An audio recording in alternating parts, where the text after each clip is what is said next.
శివపూజలో పార్థివలింగం చాలా విశిష్టమైనది.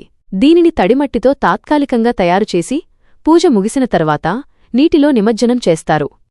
ఈ పూజ ఆడంబరాలు లేకుండా భక్తిభావంతో సాగుతుంది.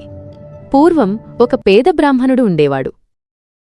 అతను శివభక్తుడు, కాని శివలింగం కొనుక్కునేంత ధనం లేదు. ఒకరోజు పార్వతీదేవి అతని భక్తిని పరీక్షించాలనుకుంది.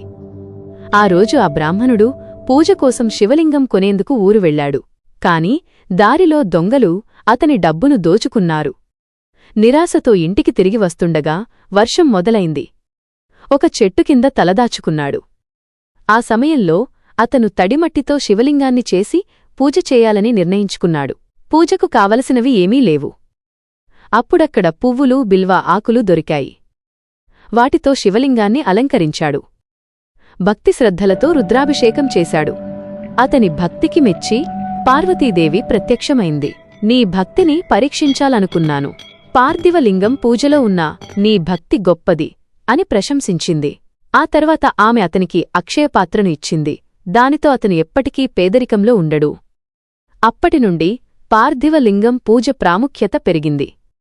ఇది భక్తుడి భక్తిని, నిష్కపటమైన మనసును సూచిస్తుంది.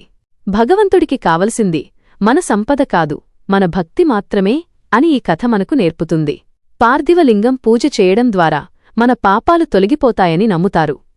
అంతేకాకుండా ఇది మన మనస్సును, హృదయాన్ని శుద్ధి చేస్తుంది. మీరు కూడా పార్థివలింగం పూజ గురించి మరిన్ని వివరాలు తెలుసుకోవాలనుకుంటున్నారా? లేదా శివుని గురించి మరో కథ వినాలని ఉందా?